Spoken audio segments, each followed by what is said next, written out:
जय जय रघुवीर समर्थ. शुका सारिखे पूर्ण वैराग्य ज्याचे, वसिष्ठा परिज्ञान योगेश्वराचे.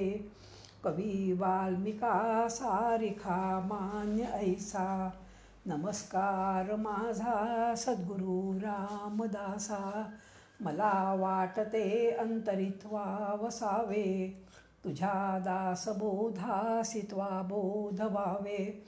अपत्या परी पाजवी प्रेम रसा, महाराज या सद्गुरु रामदासा. जय जय रघुवीर समर्थ. मी नीला अभ्यंकर आणि आज ग्रंथराज दासबोधामधल्या 3ऱ्या दशकाला आज आपण सुरुवात करणार आहोत. श्री समर्थांनी ग्रंथराज दासबोधातील 1ल्या दशकात ज्यांच्या कृपेमुळे हा ग्रंथ साकार झाला त्यांचे स्तवन करून आणि कृतज्ञता व्यक्त केली आहे. 2ऱ्या दशकामध्ये मानवाच्या व्यक्तिमत्वाची जडणघडण करणाऱ्या दैवी आणि आसुरी संपत्तीची सविस्तर चर्चा केली आहे. मनुष्याने दैवी संपत्ती संपादन करावी आणि आसुरी संपत्तीचा त्याग करावा. मनुष्याने जर सद्गुणांचा स्वीकार न करता दुर्गुणांचा आश्रय घेतला तर त्याचे जीवन कसे उद्ध्वस्त होते हे 3ऱ्या दशकात सांगितलेले आहे. या दशकापासून खरा दासबोध सुरू होतो असं अभ्यासकांचं म्हणणं आहे. समास पहिला, जन्म दुःख निरूपण. सर्वसाधारण माणसाचा जन्म हा वासनेपोटी होतो आणि वासना पूर्ण करण्याकरता म्हणून तो जीव जन्माला येतो. परंतु संत, महंत, देव ह्यांचा जो जन्म असतो हा एका विशिष्ट काहीतरी कार्यासाठी जन्माला आलेला असतो. सगळे संत मानवी कल्याणाच्या चिंतेतून करुणेपोटी जन्माला येतात. बुडती हे जन देखवे ना डोळा, म्हणूनही कळवळा येतो आम्हा. किंवा समर्थ म्हणतायत, राघवाचा वर पावलो सत्वर, जनाचा उद्धार करावया. तुकोबाराया म्हणतायत की आम्ही वैकुंठवासी आलो याच कारणासी, बोली जे ऋषी साच भावे वर्ताया. भगवद्गीतेमध्ये भगवंत म्हणतायत, परित्राणाय साधूनाम विनाशाय दुष्कृताम धर्मसंस्थापनार्थाय संभवामी युगे युगे. अशा प्रकारे आणि सर्वसाधारण माणसांचा जन्म हा वासनेमुळे होतो आणि म्हणून समर्थांनी 1ल्या समासामध्ये जी पहिली ओवी लिहिली आहे, जन्मदुःखाचा अंकुर, जन्मशोकाचा सागर, जन्मभयाचा डोंगर चढेना ऐसा. एखाद्या घरात जन्म झाला बाळाचा की किती आनंदामध्ये बारसं करतात, संबंध घर आनंदात असतं. पण जर खरं पाहिलं तर समर्थ म्हणतायत की दुःखाला सुरुवात होते, तो दुःखाचा अंकुरच आहे. आणि अशा प्रकारे हा जो असतो हा जीव हा जन्मभर आणि काय एकामागून एक दुःख सुख सुख दुःख हे भोगतच असतो. म्हणजे भगवंताचा जो भक्त असतो तो मात्र जन्मापासून मुक्त असतो. जन्मकथा ह्याची अशी आहे की भोगासाठी जन्म, जन्मामुळे कर्म, कर्मामुळे वासना वृद्धी आणि शेवटी मृत्यू आणि मृत्यूनंतर परत वासनासाठी परत जन्म, अशी शृंखला सुरू होते. वासना भोग म्हणजे पाप आणि वासनाचा त्याग म्हणजे पुण्य. ह्या समर्थाने ह्या 1ल्या समासामध्ये एक विदारक चित्रच उभं केलं आहे. ते कसं की जेव्हा जीव आईच्या पोटात असतो आणि त्या लहानशा पोटात त्या गर्भामध्ये तो जो गर्भ असतो त्या पोटामध्ये त्याला राहायला जागा पुरेशी नसते. मलमूत्राने भरलेल्या त्या जागेमध्ये तो राहत असतो. आई जे आंबट चिंबट खाते, आई जे तिखट खाते, त्या सगळ्याचा परिणाम त्याच्या अगदी कोवळ्या अशा कातडीवर होत असतो. तेव्हा तो कंटाळलेला असतो आणि त्याचे हात जोडलेले असतात. सोहम सोहम सारखा म्हणत असतो आणि देवाला म्हणतो, देवा या नरक यातेतून मला सोडव, मी आता परत ह्या नरक यातनेमध्ये येणार नाही. आणि असं म्हणून आणि तो जेव्हा 9 महिने पूर्ण झाले की देह बाहेर की हा गर्भ बाहेर येतो आणि सोहम सोहम म्हणणारा हा जो गर्भ आहे हा बाहेर आल्यानंतर हा जो भगवंताला नमस्कार करणारा हात जोडलेले असतात ते हात सुटतात आणि कोहम कोहम आणि बाहेर पडतो, मी कोणे मी कोणे आणि हे सारखं करत करत आणि अशा प्रकारे त्याचा जन्म होतो. जडभरपाची गोष्ट सगळ्यांना माहितीच आहे. जो भरत राजा जो आहे हा भरत राजामुळे सर्वसंग परित्याग करून आणि जंगलात आला ईश्वराच्या प्राप्तीसाठी. परंतु एका हरणामध्ये त्याचा जीव गुंतला आणि त्याला परत जो जन्म मिळाला तो कशाचा मिळाला तर तो त्याला हरणाचा मिळाला. आणि त्यामुळे मरणाच्या वेळेला जी जी जी मनामध्ये वासना असते, इच्छा असते, त्याप्रमाणे जन्म होतो. आणि हा सगळा जो भाग आहे हा समर्थाने ह्या पहिल्या समासामध्ये लिहिलेला आहे. दुसरा जो म्हणजे हा जे हे जे 5 समास आहेत, ही खरं समर्थाने एक कादंबरीसारखीच लिहिली आहेत. संसार सुखातच घडून गेलेल्या समर्थकालीन विषयासक्ताचे प्रभावी चित्रण या 3ऱ्या दशकातल्या 1 ते 5 समासामध्ये आपण पाहतो. हा जो मुलगा पाहिजे जेव्हा लहान असतो तेव्हा त्याचा जीव आईवरती खूप असतो. आई कुठे गेलेली त्याला आवडत नाही. आणि अशा प्रकारे आई हा करतो. थोडा मोठा झाला की ह्याला आईपेक्षा मित्र आवडायला लागतात. लग्न झाल्यानंतर ह्याला बायको आवडायला लागते. आणि अशा प्रकारे हा म्हणजे जीवनामध्ये गुंतत जातो. हा जेव्हा मुलगा मोठा होतो, कमावता होतो की त्याला आई वडील चांगलीशी मुलगी पाहून लग्न करून देतात. पैसे नसतील तर कर्ज काढतात, पण थाटात लग्न करतात. मुलाला सासूरवाडीचे कौतुक असते. पत्नीवरील आत्यंतिक आसक्तीमुळे तो आई वडिलांचा तिरस्कार करतो. तिची बाजू घेऊन तिच्याशी आई वडिलांची भांडतो, शिवीगाळ करतो. हा स्त्री लंपट होतो. कामासक्त झाल्याने धर्म सोडतो, नित्यकर्म विसरतो, भक्ती सोडतो, विरक्ती विसरतो, तन मन धन सर्व तिला अर्पण करतो आणि स्वतःच्या नातेवाईकांचाही तिरस्कार करतो. दुर्दैवाने त्याची पहिली बायको मरण पावते. तो खूप शोक करतो. आता कैचा बुडाला संसार माझा असे म्हणून ऊर बडवून रडतो. काही दिवसांनी दुसरं लग्न करतो. मागचं दुःख विसरतो आणि संसारामध्ये सुख आहे असे समजून आता अत्यंत कंजूषपणे जीवन जगू लागतो. पैशातच सुख आहे असे मानून अधर्माने पैसा कमवू लागतो. दुसरी पत्नी वयाने खूप लहान असल्याने कामपूर्ती होईना म्हणून परस्त्री गमन करतो. मुसमुसलेलं तारुण्य आणि हातात मुबलक पैसा असल्यानं वेश्यागमन हा आता करू लागतो. त्याला आता शिक्षा म्हणजे काय होते की त्यांनी खूप पापं केली आहेत. त्याचा सर्वांग विद्रूप करणारा रोग त्याला झाला आहे. शरीराला खूप दुर्गंधी सुटल्याने जवळच्या कोणी येत पण नाही आहे. त्याचवेळी दरोडा पडून सर्व चोरांनी त्याचं घर लुटून नेलं आहे. खूप पैसे स्वतःवर खर्च करून बरा झाला. घर सोडून गेलेल्या पत्नीला परत घरी आणलं, पण मूल नाही. वैभव तर खूप आहे म्हणून खूप नवस केले. त्या नवसाची खूप उदाहरणं समर्थानी आणि ह्या समासात दिलेली आहेत. एक मुलगा झाला, पण पुढे त्याचाही अंत झाला. पुढे काही काळाने खूप मुलं झाली आणि सर्व संपत्ती नष्ट झाली. अनान्न सुखदशा झाली. लग्न काढून पुढे मुलींची लग्न केली. घरातील चीज वस्तू गहाण टाकल्या, पण पैसा नाही. तो मिळवण्यासाठी दूरदेशी गेला. लेकुरे उदंड झाली, तो ते लक्ष्मी निघून गेली. बापुडी भिकेसे लागली, काही खाया मिळेना. ही तुम्हाला आठवतच असेल ओवी. आपण नेहमी टी व्हीवर पाहायचो. कुटुंब नियोजनाकरता म्हणून ही या ओवीचा उपयोग केला आहे. पुढच्या ओवीमध्ये समर्थ म्हणतायत त्या बाईच्या जी मुलं आहेत ती खाली काही खेळतायत, काही रांगतायत आणि एक तर मूल पोटामध्ये आहे. आणि अशा प्रकारे हा एवढा मोठा संसार तो रेटत असतो. म्हणून समर्थ सांगतायत की इतकी मुलं झाल्यानंतर काय हा त्रासच आहे. म्हणून कुटुंब नियोजन हम दो हमारे दो हे जे वाक्य आहे ते त्यावेळेला 400 वर्षापूर्वी समर्थाने आपल्या सगळ्यांच्या मनावर बिंबवलेलं आहे. अशा प्रकारे तो पैसा कमवण्यासाठी म्हणून परत दूर गेला आहे. आता त्याला त्याच्या आईची आठवण झाली आहे. तिने केलेली निस्वार्थ सेवा त्याला आठवली आहे. बायका मुलांचं प्रेम कसे स्वार्थी आहे हे त्याला पटलं आहे. आणि म्हणून ही विरक्ती क्षणभरच टिकली. ज्या गावी गेला तिथे दुष्काळ पडला. अन्न पोटाला मिळेना. हाताने स्वयंपाक करायचा कंटाळा आला. लोकांच्या आग्रहास्तव 3रं लग्न केलं आणि 3री पत्नी द्रव्य घेऊन घरी आली. सावत्र मुलांची खूप भांडणं होऊ लागली. हा म्हातारा झाला आहे. वाटणीसाठी मुलं खूप खूप भांडतायत. दोघांनाही घराबाहेर काढलं आहे. झोपडी बांधून दोघं राहत आहेत. इतके होऊनही सुंदर तरुण पत्नीच्या सहवासात रमला. पुढे परचक्र येऊन पत्नीला पळवून नेलं, भ्रष्ट केलं. आधारहीन झाला. आपण कधी सत्कर्मे केली नाहीत, दानधर्म केला नाही, ईश्वरोपासना केली नाही. खूप पश्चाताप झाला आहे.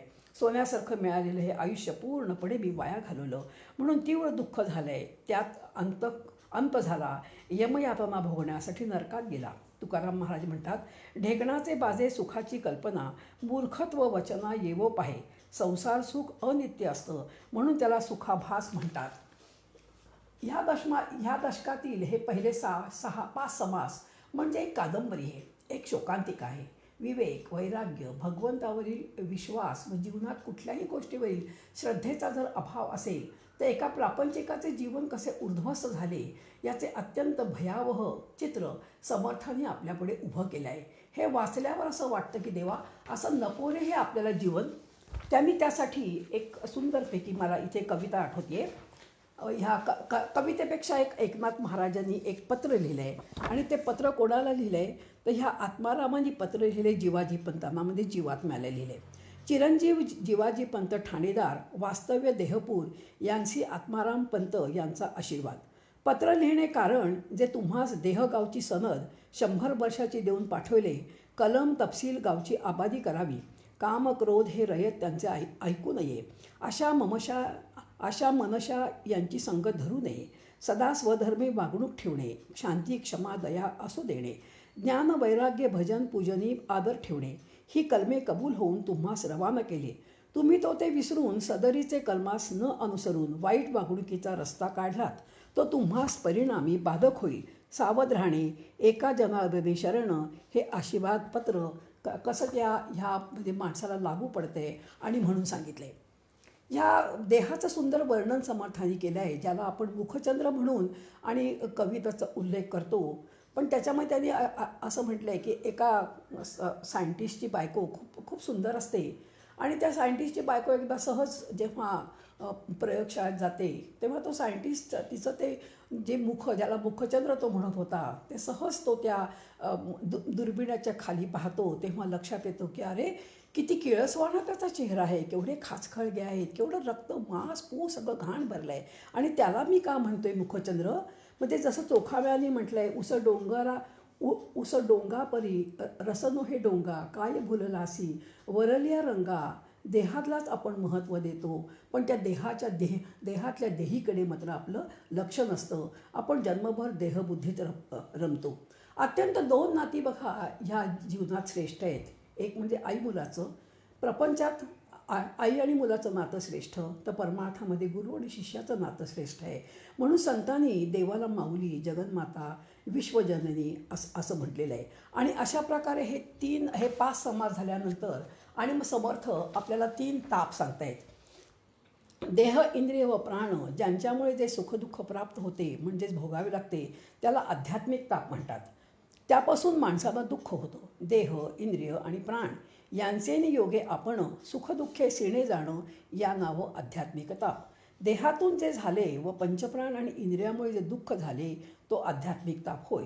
उदाहरणार्थ उसण भरणे, मोठ्याने श्वास लागणे, मोठा ताप, घटसर्प, घोळणा फुटणे, कुबडं, पांगळे, तिरळे, खुजे, लांबट नाकाचा, बडबड्या, पोटात होणारे रोग, गर्भवाढ न होणे, पांढरे डाग पडणे, टक्कल, चिंतेमुळे काळवणे इत्यादी अनेक रोगांची यादी आणि समर्थाने ह्या आध्यात्मिक तापात येते. म्हणजे आपल्याला सगळ्यांना माहितीच आहे सध्या सगळ्यांचे कितीतरी लोकांचे गुडघे दुखत असतात, सगळ्यांना खूप लोकांना स्पॉन्डिलेट असतात, दात दुखत असतात. हे सगळे जे ताप आहेत हे आध्यात्मिक ताप आहेत.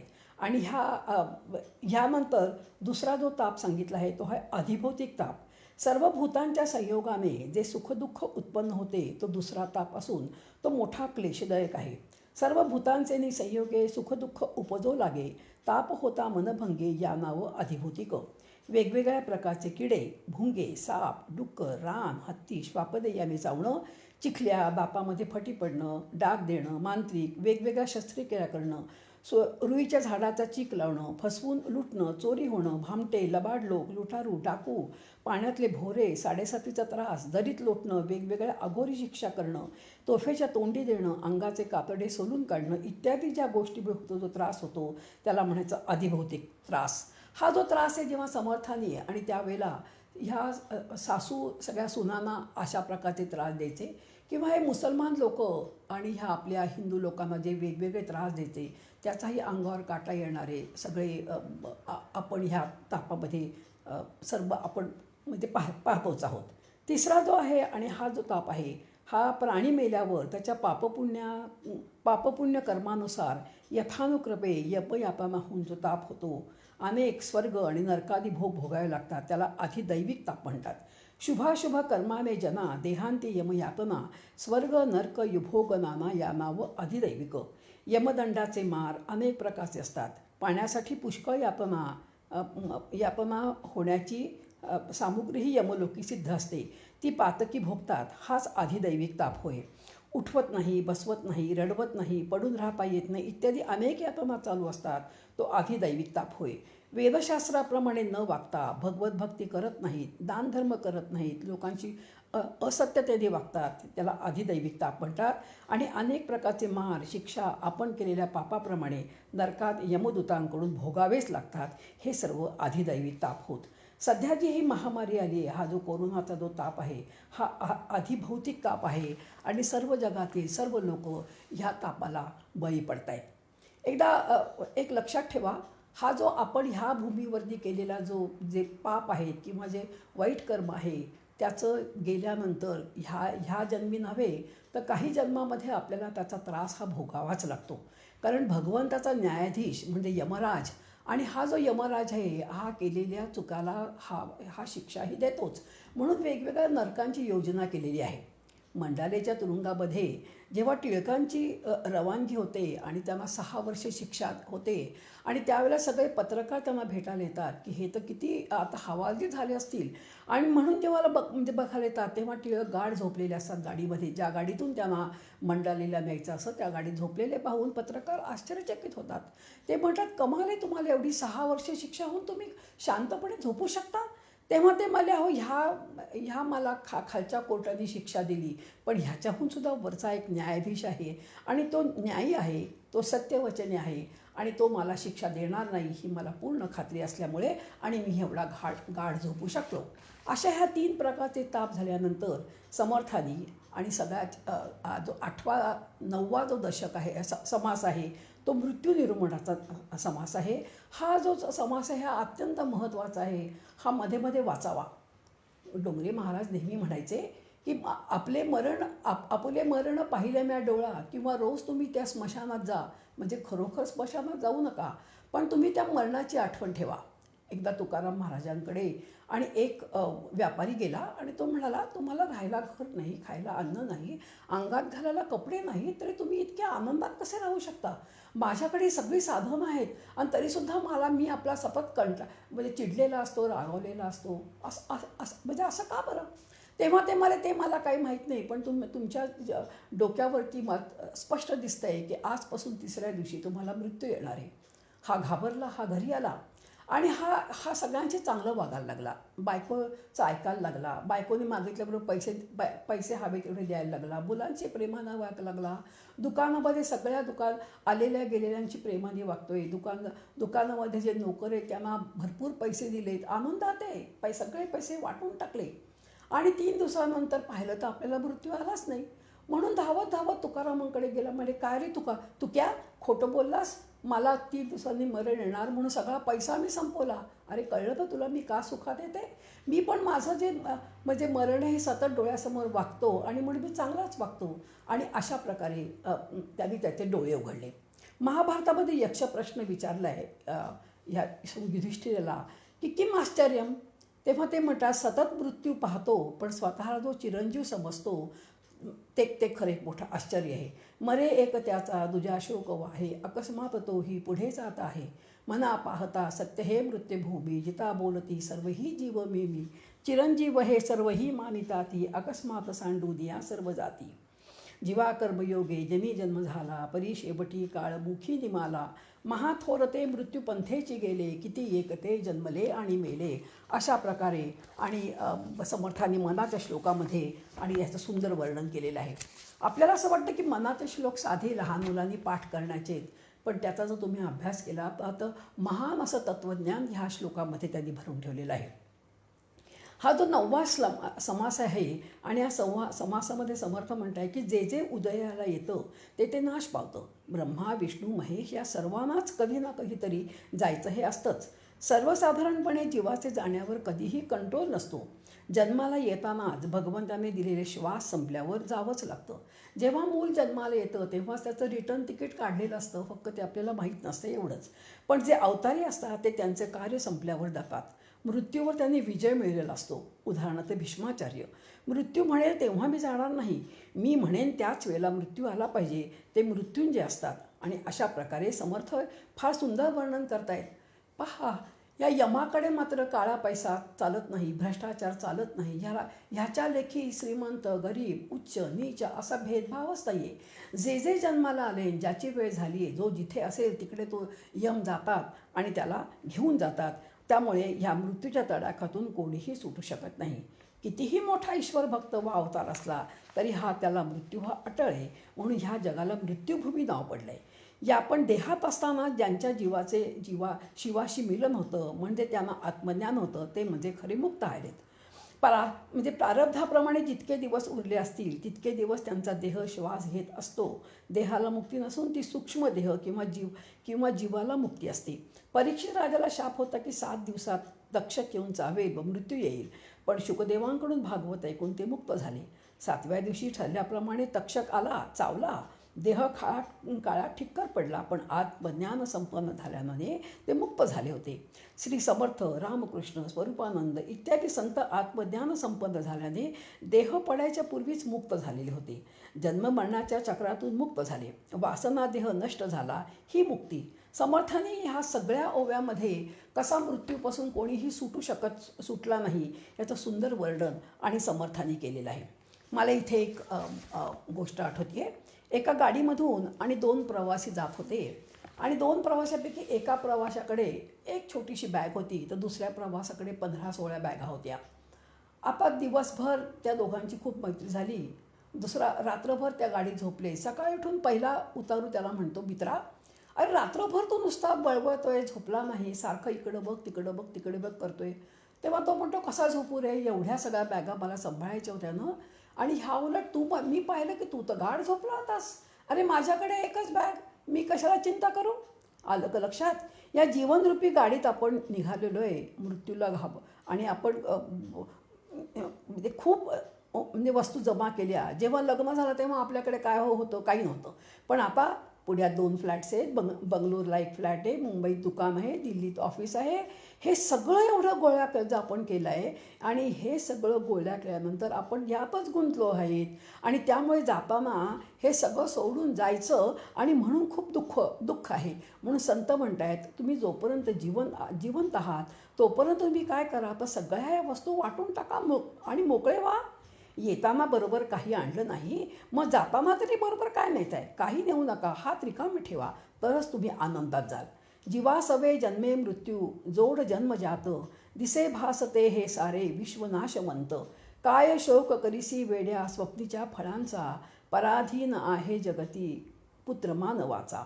जरा मरण यातून सुटला कोण प्राणी जात, दुःख मुक्त जगला कारे कुणी जीवनात. वर्धमान ते सारे मार्ग रे क्षणाचा, पराधीन आहे जगती पुत्र मानवाचा. गदी माडगुळकरांनी आणि गीत रामायण किती सुंदर लिहिलेलं आहे. आपल्याला जर वाटत असेल की आनंदाचं मरण यावं तर नेहमी आपण काय करायला पाहिजे, स्वधर्माचरण बाहेरून करायला पाहिजे, पण आतमध्ये मात्र अखंड नामस्मरण, अखंड अनुसंधान आणि भगवंताचं ठेवलं पाहिजे. सम्राट सिकंदरनी अगणित संपत्ती त्याच्याकडे होती. त्यांनी मृत्यूपत्रात लिहिलं होतं की माझे हात तुम्ही मला कबरस्थानात नेतात, मोकळे ठेवा. लोकांना कळू दे की बरोबर मला काहीही नेता येत नाही आहे. कारण काय, येताना जाताना कर्मच बरोबर येतं. आणि म्हणून कबीर म्हणतायत, जब हम पैदा हुए जग हसे हम रोए, ऐसी करनी कर चलो हम हसे जग रोए. आणि अशा प्रकारे शेवटची जी ओवी आहे ती समर्थांनी खूप सुंदर लिहिली आहे. असो ऐसे सकळही गेले, परंतु एकची उरले, जे स्वरूपाकार झाले आत्मज्ञानी. म्हणजे ते आत्मज्ञान संपन्न असतात, जे चिरंजीव असतात आणि जे संत समर्थ ज्ञानेश्वर ह्यांच्यासारखे संत असतात, त्यांची जी जीवन मूल्य त्यांनी जी सांगितली आहेत ती मात्र कधीही नष्ट होत नाहीत. इथे मला एक गोष्ट आठवते. म्हणजे आपल्या भगवान कृष्णाने देह ठेवला, ते आपले निजधामाला गेले आणि उद्धव निघाले त्यांच्या पादुका घेऊन आणि आपल्या बद्रिकाश्रमात जायला निघाले आणि जाताना वाटेमध्ये वृंदावनामध्ये आले. पहिल्यांदा ते मथुरेला आले आणि पाहिल्यानंतर लक्षात आलं की अरे जुने लोक कोणीच नाही आहेत.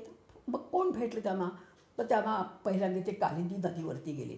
कालिंदी नदीवरती गेल्यानंतर कालिंदी खळखळ वाहते, सगळ्या जुन्या आठवणी यायला लागल्या. हातामध्ये पाणी घेतलं आणि पाणी हातातून सगळं गळून गेलं. तेव्हा लक्षात आलं मी पण झालोय म्हातारा. पुन्हा पाणी घेतलं आणि तेव्हा ती कालिंदी नदी त्याच्याशी बोलू लागली, अरे उद्धवा, एक लक्षात ठेव तू की कृष्ण कुठे गेला नाही, ह्या माझ्या पाण्यात शिरलाय आणि म्हणून माझं हे पाणी निळं आहे. अरे मला अनेकदा कृष्ण इथे भेटतोय. त्याला हसूच आलं उद्धवाला. नंतर मग उद्धव गेला अक्रूराकडे. अक्रूराला म्हणाला, काय माझा कृष्ण कसा आहे? अरे तो तर तिथे धामाला गेला. काय सांगतोस? अरे मीच तर आज सकाळीच त्याच्याशी बोललो. अरे ह्या झाडावरती तो पाय हलवत बसला होता आणि माझ्याशी किती गप्पा त्याने मारल्या. उद्धव म्हणाला, काय वेडा आहे? अरे ते तर निजधाबाला कधीच गेले. अक्रूर मला तुझ्या मते गेला, पण माझ्यामध्ये कृष्ण आहे. नंतर मग ते राधेला भेटले. राधा माली, तुम्ही तेच उद्धव ना जे ज्ञान सांगायला आणि एकदा मागे आला होता ते? आता काय सांगायला आलात? मी हेच सांगायला आलो की भगवंत म्हणजे कृष्ण आणि निजधामाला गेलेत. असं म्हटल्यानंतर काय हो, काय वाटेल ते बोलताय. आजच तर आम्ही दोघांनी एकमेकांच्या घास भरवले, लोणी त्याने मला खायला घातलं. त्याने आज इतकी सुंदर आणि अशी ही बासरी वाजवली. काय म्हणताय तो गेला म्हणून? तेव्हा उद्धव माले, काय सांगू तुम्हाला, हे बघा तुम्ही ज्ञानी आहात. तुमच्या ज्ञानी लोकांमध्ये जाणं येणं वगैरे आम्ही भक्त आहोत. आमचा कृष्ण कुठेही गेला नाही आहे. आमचा कृष्ण इथेच आहे. समर्थ आपल्याला हेच सांगतायत की जे स्वरूपाकार झाले ते आत्मज्ञानी. पहा, तुम्हाला जर का कृष्णाचा फोन आला की आज दुपारी मी तुमच्याकडे येणार आहे, तुम्ही काय कराल?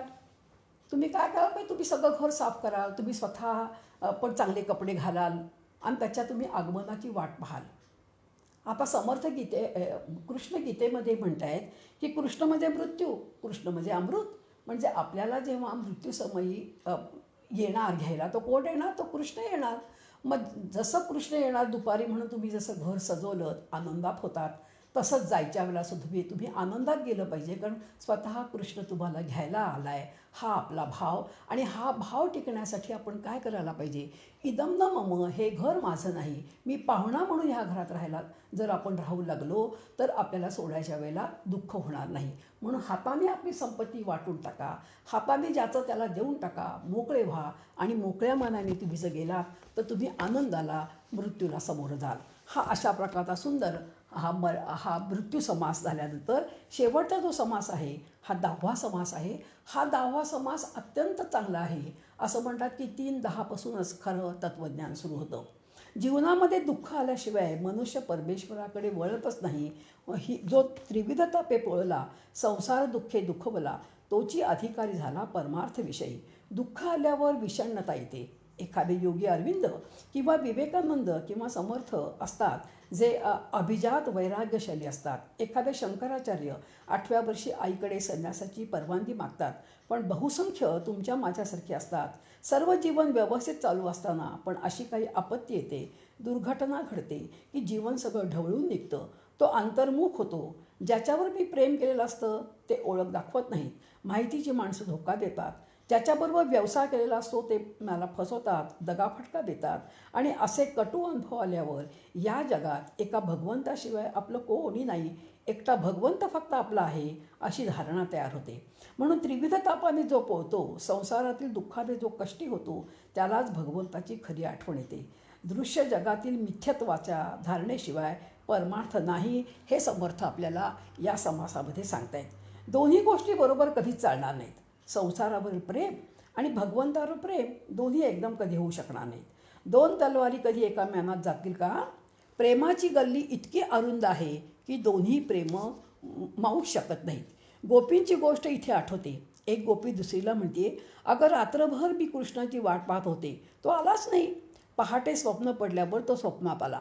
दुसरी म्हणते, आश्चर्य आहे, निद्रा आणि स्वप्न ह्या दोन गोष्टी तुझ्या डोळ्यामध्ये अगं मावल्याच कशा? मला रात्रभर झोप नाही, कारण डोळ्यात कृष्णाची मूर्ती प्रतीक्षा होती. मग झोप कशी गं येणार? झोपेला वाव हवी ना.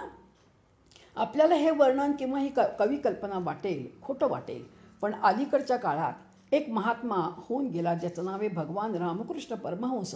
6 वर्ष झोपलेच नव्हते. 1886 साली निर्याण झाले. मी आरशासमोर उभं राहून पाहत असे, डोळे मिटतच नाही आहेत. पापण्या हातात घेऊन निरीक्षण करीत असे, मिटतच नाही आहेत. भगवंताबद्दलच्या प्रेमाचा उन्माद ठाकूरांनी या आठवणी लिहून ठेवलेल्या आहेत. गालिबने म्हटलं आहे, ना पिता हराम है ना पीना हराम है, ना पिलाना हराम है, पीने के बाद होश में आना हराम है. संत जे असतात ते भगवंताच्या भक्तीची मदऱ्या प्यायलेले असतात की ते बेभान होतात आणि त्या भावातच रमतात. हा भाव व संसाराबद्दलचे प्रेम या दोन्ही गोष्टी एकत्र राहणार नाहीत असं आपल्याला समर्थ सांगतायत. रामकृष्णांनी इथे एक गोष्ट सांगितली आहे की आपण 25 ठिकाणी 2-2 फूट खोदण्यापेक्षा एकाच ठिकाणी जर 50 फूट आपण खोदलं तर नक्की पाणी लागेल. भगवंताबद्दलचे प्रेम म्हणजे पूर्णपणे भगवंताबद्दलचं प्रेम. 10% प्रेम मुलांवर, 10% नव्यावर, 10% घरावर, 10% कुत्र्यावर, 10% मांजरावर आणि उरलेलं प्रेम काय आहे, जे 2-3% उरले ते प्रेम मी भगवंतावर करीन. अशा प्रकारे भगवंतावर केलेलं प्रेम भगवंताला चालत नाही. अहो, बाकीच्यांना प्रेम दिल्यावर भगवंताला प्रेम द्यायला प्रेम उरलंच कुठे. गोंदेलेकर महाराज म्हणतात, क्षुद्रातल्या क्षुद्र अशा विषयांना तुम्ही जे प्रेम देता तेवढं जरी त्याला दिलत ना तरी तो धावत येईल. नोकरीसाठी, घरासाठी किती प्रेम आटापिटा करतो हो. नोकरी टिकावी म्हणून साहेबांसमोर किती हंजी करतो. पोटासाठी धावणारे, कष्ट करणारे, लोकल पकडणारे आपण मुंबईला पाहतच असतो. हा 3रा दशक तर खूप लोकांना निराशाजनक वाटतोय, पण खरं सांगू का, खरी सत्यता जीवनातली आणि भगवंतांनी आपल्याला इथे दाखवलेली आहे. मुळी खरं तर हे असं नाही आहे म्हणून आपण हा 3रा दशक न कंटाळता मध्ये मध्ये वाचला पाहिजे. गीतेची सुरुवात अर्जुन विषाद म्हणजे फ्रस्ट्रेशन. अर्जुनाला विषाद म्हणजे फ्रस्ट्रेशन झाल्यामुळे तो भगवंताला जोडला गेला. दृश्य जगताबद्दल औदासीन्य निर्माण झाल्याशिवाय परमार्थ होणारच नाही. प्रेम जर करायचं असेल तर ते भगवंताबद्दल, दृश्य जगाबद्दल एक चीड निर्माण झाली पाहिजे. म्हणून अनुकूलता हा शाप आहे आणि प्रतिकूलता हे वरदान असतं. तुकाराम महाराज म्हणतात, बरं झालं देवा बाईल कर्कशा, बरं झालं देवा पडला दुष्काळ. परमेश्वर अनुकूलता देतो म्हणजे तो तुम्हाला कटवतोय, लक्षात ठेवा. एकदा आणि शिवाजी महाराजांनी तुकाराम महाराजांकडे भरपूर पैसे, सोनं, नाणं, दागदागिने खूप पाठवले.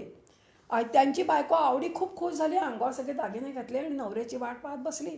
इतक्यामध्ये तुकाराम महाराज आले. त्यांनी तिच्या अंगावरचे सगळे दागिने पाहिले आणि सगळे दागिने काढून घेतले. सुभर सगळे पैसे होते ते घेतले, विठोबापाशी गेले आणि म्हणाले, विठ्या हे काय केलंस तू, मला ह्यात का अडकवतोयस. तुला जर मला जवळ करायचं नसेल तर मला जवळ करू नकोस, पण मला या विषात नको अडकूस. आणि अशा प्रकारे अनुकूलता आहे व भगवंतावरती प्रेमही हे आहे असे अंतःकरण फार दुर्मिळ असतं. समर्थांच्या दासबोधात ज्या संकल्पना आहेत त्यापैकी एक म्हणजे जे अंतःकरण दुःखाने पोळल्या गेलं आहे तेच अंतःकरण मनापासून भगवंताची भक्ती करतं. तेच अंतःकरण परमार्थाला अनुकूल आहे. असं फ्रस्ट्रेशन जीवनात आलं पाहिजे. आपण जीवनामध्ये इन्स्ट्रुमेंट म्हणून वापरला गेलो आहोत. ज्यांनी आपल्यावर प्रेम केलं असं समजतो तो कामापुरता आहे. प्रेम नावाची गोष्ट खोटी आहे. आपलं प्रेम स्वार्थी आहे. इथे सर्व क्षणभंगूर आहे, सर्व नश्वर आहे. इथे मला एक गोष्ट आठवते.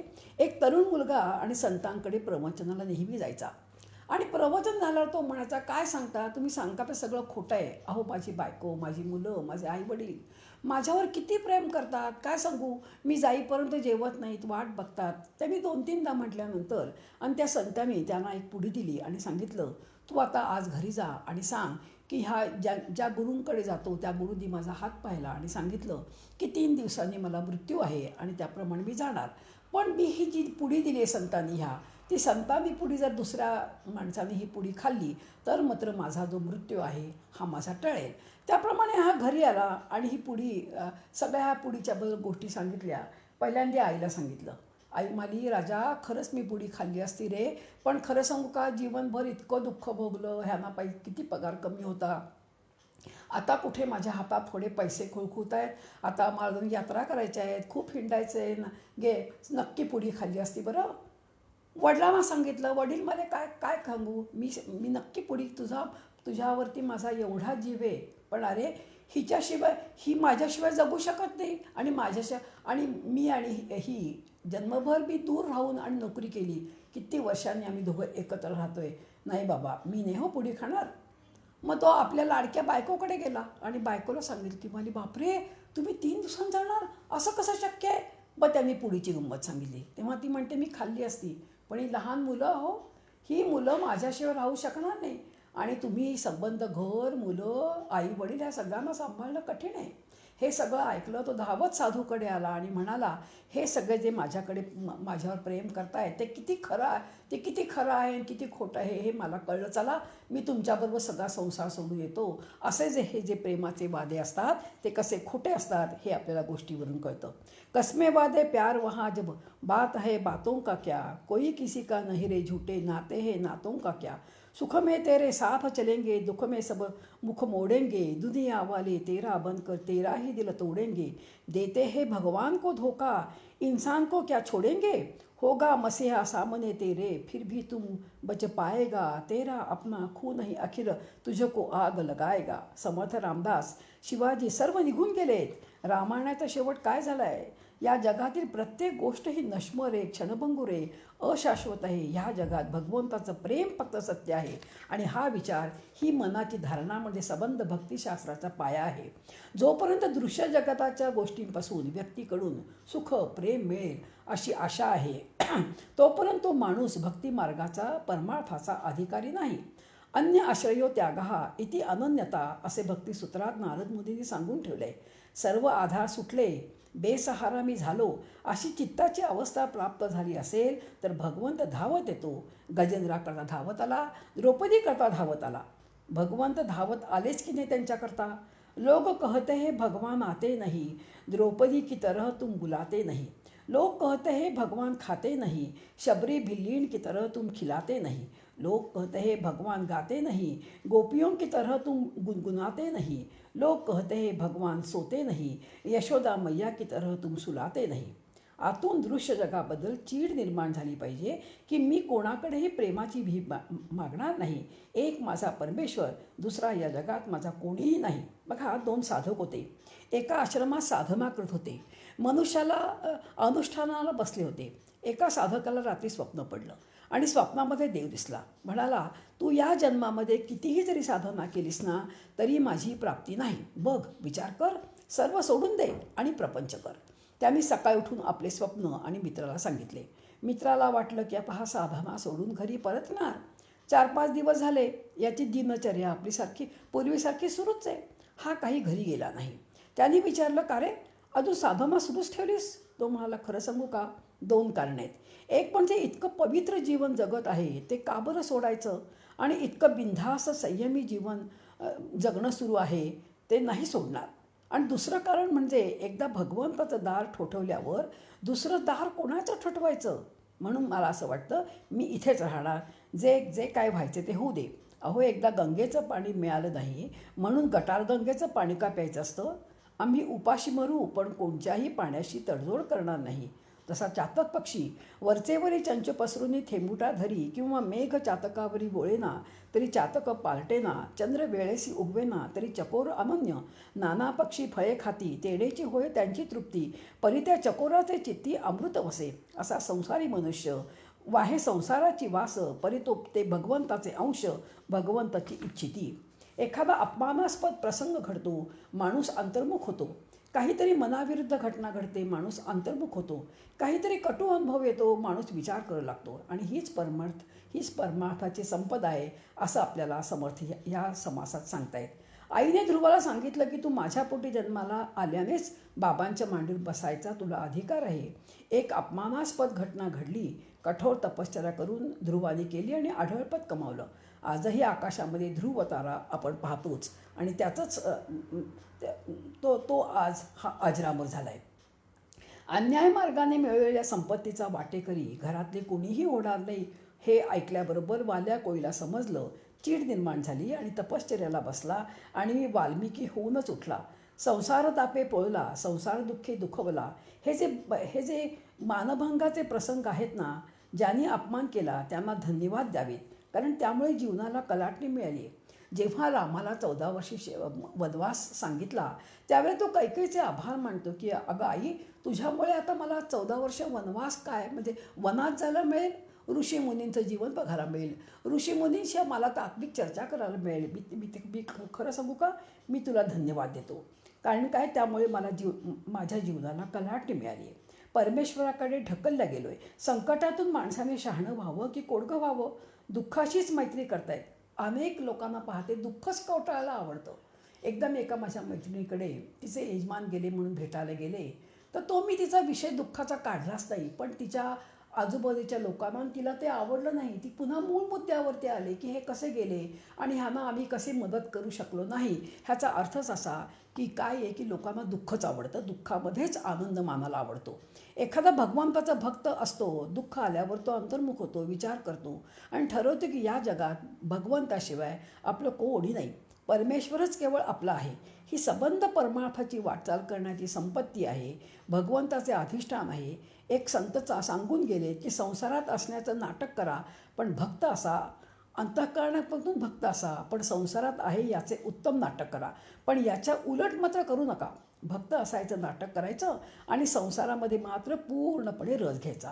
म्हणून सुरुवातीला म्हटलंय की एखाद्या सुंदर शिल्पासारखा दासबोध आहे, एका दालनातून दुसऱ्या आणि मग तिसऱ्या दालनामध्ये आपल्याला समर्थ बोध धरून देत आहेत. प्रथम समर्थांनी कृतज्ञता व्यक्त केली, नंतर आत्मपरीक्षण कसं करायचं ते दाखवलं. पण जो हे करत नाही, त्याचं आत्मचिंतन करत नाही, त्याचं विदारक चित्र तिसऱ्या दशकात दाखवलं. मग त्याला पश्चाताप झाला. चांगला त्रिविध तापाने पोळलास, चांगला पोळल्या गेलास ना, आता भक्तीला लाग. उठोनी वाटेची लागे दिगंतराप्रती. आता कशाचीही कोणाचीही वाट पाहू नकोस. उठ आणि चांगल्या मार्गाला लाग. तू स्वाधीन हो, तू स्वतंत्र हो, तूच तुझ्या स्वतंत्रतेची घोषणा कर. मैं आझाद हूँ, ही जी गोष्ट आहे तीही तू स्वतः अनुभव. आपण काय करतो की म्हणून हा तिसऱ्या दशकाचा जो शेवट आहे हा फार छान आहे. कैची माता, कैची पिता, कैची बहीण, अवघी सोयरे सुखाची, तुझ्या सुखदुःखाची सांगाती नव्हे ती. अरे तुझं नव्हे हे शरीर, मग इतरांचे कोण विचार. अरे इथे शरीरच तुझं नाही आहे. जनक राजाच्या दरबारामध्ये एक हुशार ब्राह्मण राहत होता. एकदा त्याच्या हातून खूप मोठी चूक घडली आणि निकालासाठी ते प्रकरण वसिष्ठ मुनींकडे गेलं. त्यांनी त्याला हद्दपार व्हायची शिक्षा ठोठावली. जनकाचं राज्य जिथं संपतं त्या वेशीच्या बाहेर तू चालता हो, अशी शिक्षा दिली. ब्राह्मण हुशार होता. तो जाण्यापूर्वी राजा जनकांना भेटायची परवानगी त्याने मागितली आणि तो भेटायला गेला. राजा, तुझ्या राज्याची हद्द कुठपर्यंत आहे रे? राजाने 10 मिनिटं विचार केला आणि म्हणाला, अरे माझ्या शरीरावरही माझी सत्ता नाही, माझ्या मुलाबाळांवर माझी सत्ता नाही, तर मग राज्याची हद्द काय विचारतोस? राजा कसा असावा? अत्यंत निस्पृह, हुशार. एकदा शिवाजीराजे समर्थांकडे भेटायला गेले. समर्थ देवांसमोर ध्यानस्थ होते. राजाही बसला. 3.5-4 तास ध्यानात बसले, ते उठलेच नाही. शेवटी समर्थांनी स्पर्श करून त्यांना उठवावं लागलं. इतके शिवाजीराजे परमार्थी हुशार होते. म्हणून समर्थ म्हणतात, तुझं नव्हे की शरीर, मग इतरांचा कोण विचार. तुझ्या शरीरावरही तुझा हक्क नाही. कोण समय येईल कैसा याचा नव्हे की भरोसा. जैसे पक्षी 10 दिशा उडवली जाती, एका क्षणात सर्व होत्याचं नव्हतं. अहो सुनामी आठवा. राजीव गांधींच्या दौऱ्याची कोण तयारी, किती पैसा खर्च झाला, मागे पुढे किती सिक्युरिटी, तरी एका क्षणात होत्याचं नव्हतं झालं. आपल्याला माहिती आहे ना. म्हणून समर्थ म्हणत, मना सांगपा रावणा काय झाले, अकस्मात ते राज्य सर्वे बुडाले. तिसरा दशक हा भगवान बुद्धांच्या तत्त्वज्ञानावर आधारलेला आहे. सर्वम क्षणिकम, सर्वम दुःखम, सर्वम दुःखमय आहे, क्षणभंगूर आहे. धिक जीवनम, धिक यवनम, धिक ऐश्वर्यम. जीवनाचा यौवनाचा धिक्कार असो. सर्व काही परिवर्तनशील आहे, बदलणार आहे. कुठल्या क्षणी काय होईल, कुठली आपत्ती येईल, काही सांगता येत नाही. 4 महिन्यापूर्वी आपल्याला वाटलं होतं का की असं 4 महिने आपल्याला घरात बसावं लागेल, घरूनच आपल्याला दासबोध सांगावं लागेल. आपल्याला कुणकुण पण आली नव्हती. कुठलं तारुण्य, कुठलं ऐश्वर्य, कसला हावभाव, हे सर्व प्रश्न समर्थांनी विचारले आहेत. किती वेळा जन्मायावे, किती वेळा वै फजित, यातून बाहेर पड. पुनरपी जननम, पुनरपी मरणम, तुवा भोगल्या पुनरावृत्ती. ऐसी मायबापे किती, कर्मयोगे सकळ मिळाली, ऐसे स्थळी जन्मासे आली, ती तू कैसी आपुली मानली पढत मूर्खा. एका भगवंताशिवाय तुझं या जगात कोणीही नाही. रामाविन जितकी आस तितकी जाणावी नैराश. माझे माझे म्हणता सावकाश क्षीणची उरे, मनापासून वैराग्य तेची जाणावे महद्भाग्य. लोलंगता एवढे अभाग्य आणिक नाही. म्हणून ज्ञानेश्वर माऊली म्हणते, तसा हृदयामध्ये रामू, असता सर्व सुखाचा आरामू, का भ्रांतीसी पडे कामू विषयावरी. म्हणून सर्व ऐश्वर्य, सर्व संपत्ती जी आहे ती क्षणभंगूर आहे, ही ठाम धारणा असली पाहिजे. जो नश्वर आहे तो किती मन लावून करायचा. संसारमुळी मुळात नासकाच आहे, नश्वर आहे, पण अभिनय म्हणून नेटका करायचा आहे, व्यवस्थित केला पाहिजे. सुख मिळणारं ही धारणा बरोबर नाही. म्हणून संसार कसा करावा, तर दाईप्रमाणे करावा. एकाने म्हटलं आहे, give your hand to everybody but heart to one. मदत सर्वांना करा, पण प्रेम मात्र फक्त एकावर करा. आणि तो एक म्हणजे कोण? तर तो भगवंत. नाटक करा सगळ्यांवर प्रेम आहे म्हणून, पण खरं खरं प्रेम तर करायचं आहे तर ते म्हणजे त्या भगवंतावर करा. नाही तर दिल दिया आणि दर्द लिया असा अनुभव येईल. प्रत्येकाला अर्पण करण्यासारख्या दोन जागा आहेत. एक खरे सद्गुरू आणि दुसरा म्हणजे परमेश्वर. रामाला, कृष्णाला, शंकराला अर्पण करा. भक्ती मार्गाची तयारी ही अशी आहे. हे सगळं आणि ऐकल्यावरती म्लान वदनाने आणि शिष्य म्हणतोय की सगळं मला स्वामी कळलं, मग मी आता काय करू? मी कोणाचे पाय धरू? व ते म्हणतात एका भगवंताशिवाय तुझा उद्धार कोणी करणार नाही. मग आता ते विचारतात हा भगवंत आहे तरी कुठे? त्याला ओळखायचं कठं? त्याला शोधायचं कसं? ही भक्ती कशी करायची? आणि म्हणून हा चौथा दशक समर्थानी हा चौथा दशक भक्ती मार्गाचा लिहिलेला आहे. तो आपण पुढच्या वेळेला पाहूया. आयुष्य हेची रत्नपेटी माझी भजन रमटे रत्ने गोमटी ईश्वरी अर्पुण्या लुटी आनंदाची करावी धरून ईश्वराची कास केली संसाराची नैराश तया भाविका जगदीश सभाय सांभाळी जयास वाटे सुखची असावे तेणे रघुनाथ भजनी लागावे स्वजन सकळही त्यागावे दुःख दुःख मूळ जे. जय जय रघुवीर समर्थ.